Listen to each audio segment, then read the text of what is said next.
Hangers is what is suspense at the end of a chapter in a prose. So now we have metaphor in second class citizen.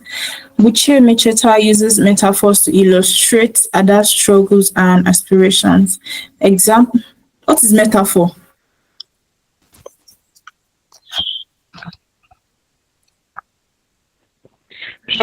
Is the direct comparison of two things without the use of as or like. Thank you. Without the use of as or like, comparing two things without the use of as or like. Thank you. So our dreams were a delicate flame, flickering but refusing to go out. So this is what comparing what her dreams with what a delicate flame. If it were to be simile, you would have seen our dreams were like, right, a delicate flame. But this is what direct comparison of two things without the use of as or like. So this metaphor represents Ada's resilience and determination despite challenges. Now, effect, highlights the strength of Ada's hopes amid adversity. While metaphor in unexpected joy at dawn, Alex Aguirre uses metaphors to portray the hardships of migration and survival. Example, the border was a great river sweeping away all who dared cross it unprepared. So this is comparing the border with what? A great river without the use of as or like, right? So this metaphor emphasizes the danger and unpredictability of migration. Effect, this conveys the emotional and physical toll of displacement. Metaphor in Wuthering Heights, Emily Bronte employs metaphors to explore themes of love and passion. Example, their love was like the storm. I'm going to have to remove that because it's metaphor now. There's not supposed to be like or anything. So I'm just going to have to remove that or something. Okay? Yeah. Mm-hmm. So if it's were to be maybe their love was the storm, you can say that is metaphor, but this is having like there. So So we move to simile. Buchi Emecheta uses similes to depict others' emotions and experiences. Her hopes crumbled like a sandcastle swept away by the tide. Her hopes crumbled. Simile is what's a comparison, between her two. mood. It's mood, not hope. Okay, it's supposed to be what? Mood or mode? Her mood changed as quickly as the wind. You said Right, it's hopes. I don't understand though. Her mood. Where are you saying that? Simile in Wuthering Heights. Examples. The examples that you just read. Oh, It's no. her mood. No, I'm reading simile in second class citizen, not in Wuthering Heights. Okay. Do you understand? So our hopes crumbled like a sandcastle swept away by the tide. This simile illustrates Ada's feelings of despair as her dreams are repeatedly challenged. Okay, so this is comparing two things with the use of either with the use of like or as. That is simile. So now in this case, our hopes crumbled like a sandcastle. Okay, that is what using like to compare what the two things. That is simile. So this highlights the fragility of Ada's aspirations in the face of societal and personal struggles. Then simile in unexpected joy at dawn. The refugee camp felt like a cage, trapping them with no escape in sight. This simile conveys the confinement and hopelessness experienced by displaced individuals. The refugee camps felt like, so we are comparing what the refugee camp and a cage, but with the use of what? Like. So that's simply simile. So simile in Wuthering Heights. Emily Bronte's simile often enhance the gothic tone of a novel. Example, a mood changed as quickly as the wind over the moss, right? So if simile, you either use like or as, and in this case, they use what? As. A mood changed as quickly as the wind over the moss. So effect, this aligns the character's emotions with the wild, untamed landscape of the moss. So we move to personification. What is personification? What is personification?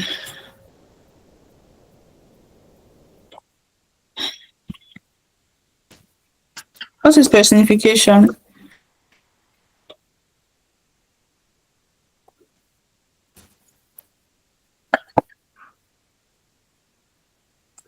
Hmm?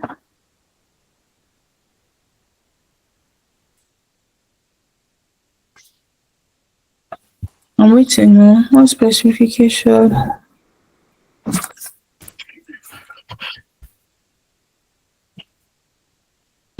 Are we sleeping? Yeah?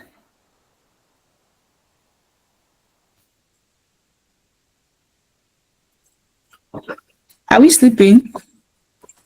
Abi, what is going on? Why is everyone quiet?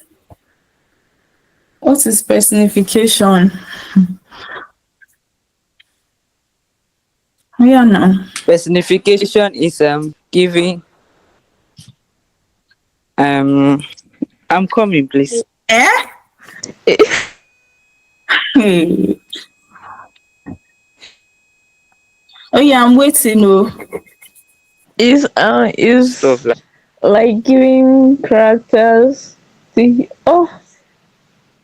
animal obtains characters as humans or what? God, mom, it's late. Our brain is Clap for yourselves. Mm-hmm.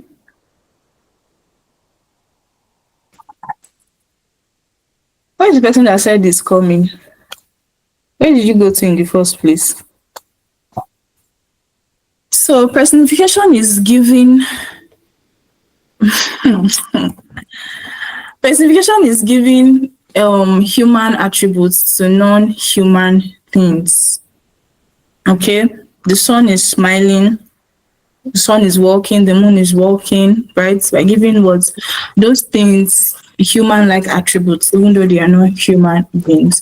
An example: the cold crept into her room, wrapping around her like an uninvited guest. So this is what giving cold the attributes were of a living thing. Okay, the attribute of a living thing, giving code the attribute of a living thing, because can code creep? No, it can't, right? But we're saying here that the code crept into her room, wrapping around her like an uninvited guest. So here the code is personified as an intruder, symbolizing Ada's isolation in England. So personification in Unexpected Joy at Dawn. Alex Agay personifies nature and settings to reflect the character's emotions. Example: the sea roared angrily, its waves slamming against the shore as if protesting their journey. The personification of the sea mirrors the turbulence and uncertainty of the character's migration. So the sea roared angrily. Okay, the sea does not have the ability to roar or to make it to like, do you understand? But we're giving it the attribute of a living thing. Okay, the sea roared what? Angrily. Personification in Wuthering Heights. Emily Bronte frequently personifies nature to enhance the gothic atmosphere. Example: the wind howled in fury, rattling the windows and tearing through the moss. The wind howled in fury. The wind is personified as a force of anger, reflecting the novel's intense emotions and conflict. So effect, this aligns the untamed landscape with the raw passions of the characters. Then we move to rhetorical question. Rhetorical question, what's rhetorical question? At least we should all know what rhetorical questions are, right?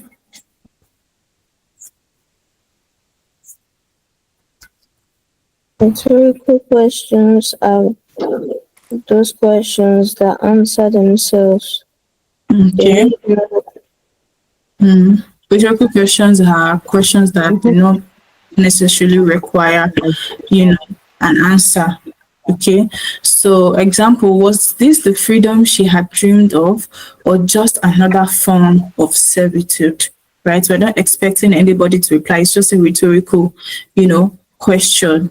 So it reveals our inner conflict and emphasizes the disparity between expectation and reality. Rhetorical question in unexpected joy at dawn. Was there truly a place to call home, or was it just an illusion for people like him? This question underscores the uncertainty and displacement felt by migrants in search of belonging. Rhetorical question in Wuthering Heights: how can I live without my soul? How can I live without my life?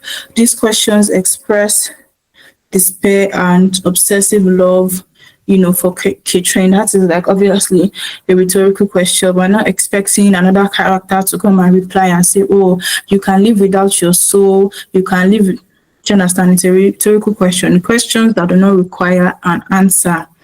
Okay, so I think this should be the last one. Okay, irony, right? Bichi Ebecheta uses irony to highlight the societal and personal contradictions.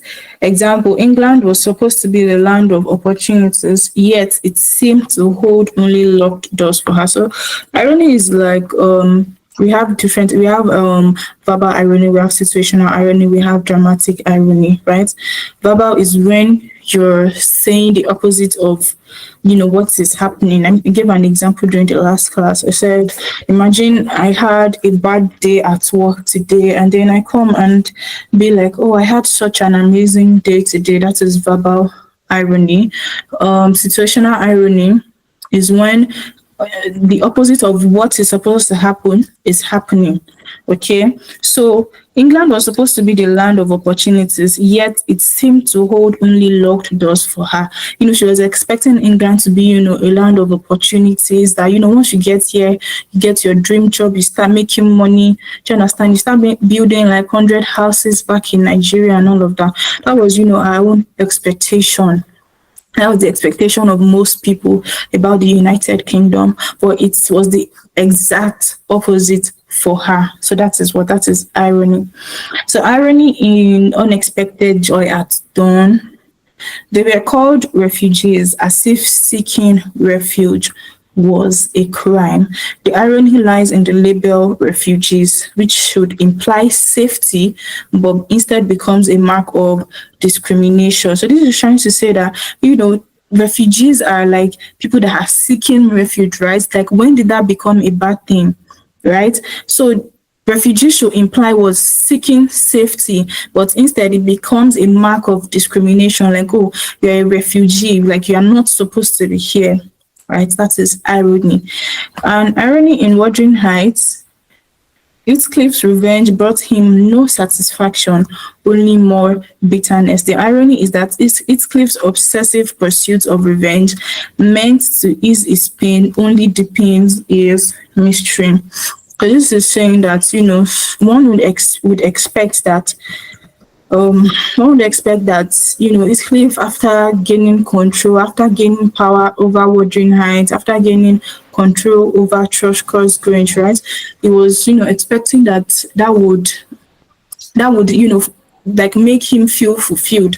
But it was the complete opposite. Right? One would think that him getting revenge, right?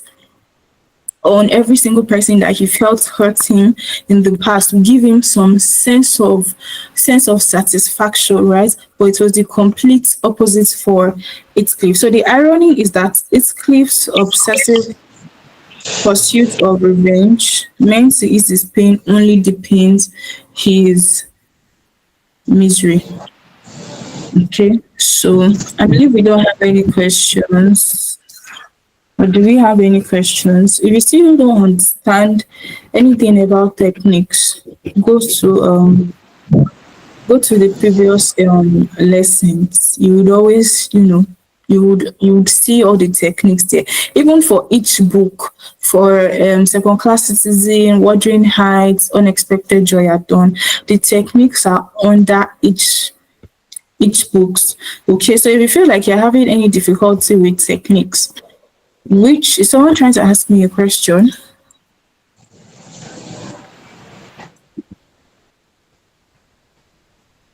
Victoria, are you trying to ask me a question? So, yeah, I believe that we don't have any questions. So, during our next class, we're just going to be doing revision on all these books because I want to be done, honestly. So we're going to be doing revision on all these three books, the prose, and I'm going to be asking you questions. It's going to be more of an interactive class, okay? Because I've been talking now about these prose books from the beginning. So it is your turn to talk on Thursday. So I'm not going to take any I'm coming or anything. It is your turn to what? It's your turn to talk. And I'm going to ask my questions. Okay. I'm going to treat some past questions with you on the three books. And I think we're going to say bye to those three books.